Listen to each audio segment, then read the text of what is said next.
Imagine this. It's a quiet morning in the middle of nowhere, Siberia. The year is 1908. The sky is clear, the air is still, and the vast wilderness stretches as far as the eye can see. But in an instant, everything changes. A blinding light streaks across the sky, followed by an explosion so powerful it flattens 80 million trees over an area of 800 square miles. This is the Tunguska Event, a mystery that has baffled scientists and sparked countless theories for over a century. What really happened that day? Was it a meteor, a comet, or something even more extraordinary? Join me as we unravel the story of one of the most powerful explosions in recorded history.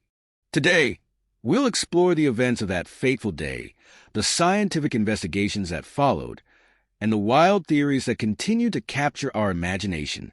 Buckle up. This is the Crit Stories. On June 30th, 1908, at around 7:17 a.m., something extraordinary happened in the skies above the Podkamenia Tunguska River in Siberia.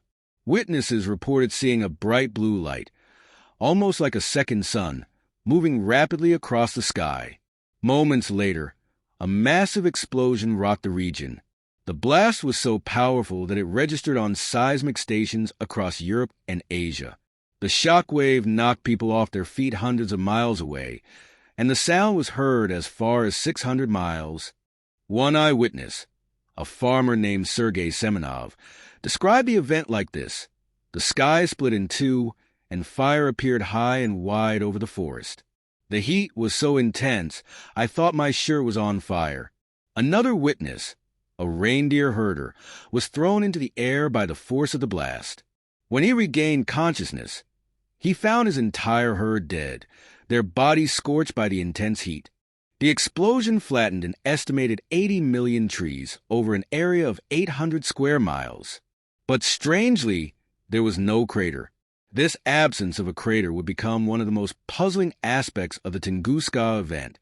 In the days and weeks following the explosion, the Tunguska region was eerily quiet. The blast had devastated the landscape, but because the area was so remote, it took years for scientists to investigate. When they finally arrived, they were met with a scene of utter destruction. Trees were flattened in a radial pattern, pointing away from the epicenter of the blast. The ground was scorched, and the air was filled with an eerie silence.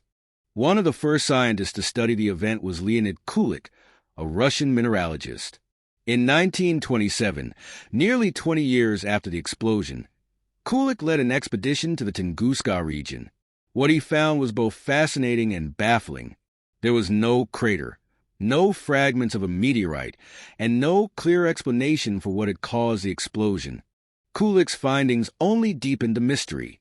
If it wasn't a meteorite, what could have caused such a massive explosion? And why was there no crater? These questions would fuel decades of scientific investigation and speculation. Over the years, scientists have proposed numerous theories to explain the Tunguska Event. The most widely accepted theory is that it was caused by a meteoroid or comet exploding in the Earth's atmosphere.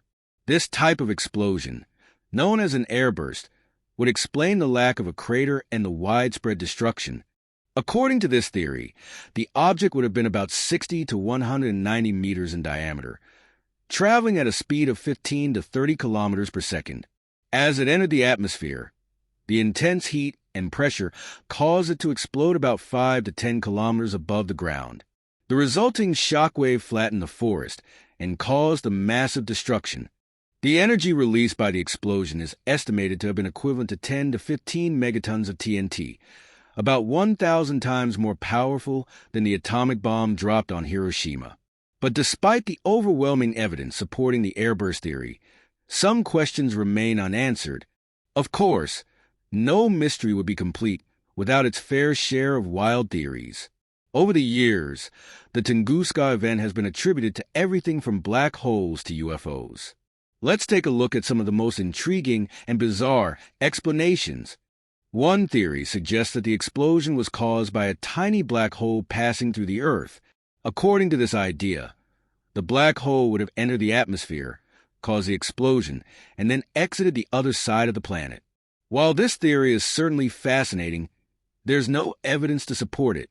Another popular theory is that the explosion was caused by a crashed alien spacecraft. Proponents of this idea point to the lack of a crater and the strange lights reported by witnesses as evidence of extraterrestrial involvement. But again, there's no concrete evidence to back up this claim. While these theories are fun to speculate about, the most plausible explanation remains the airburst theory.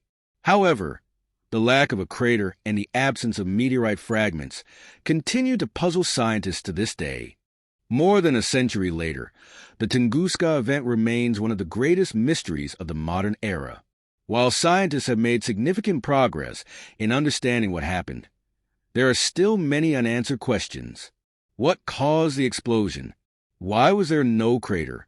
And could something like this happen again? What do you think happened that day in 1908? Was it a meteor, a comet, or something even more extraordinary?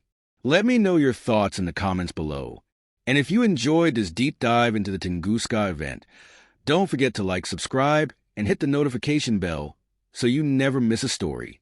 Thanks for watching the Crit Stories. Until next time, stay curious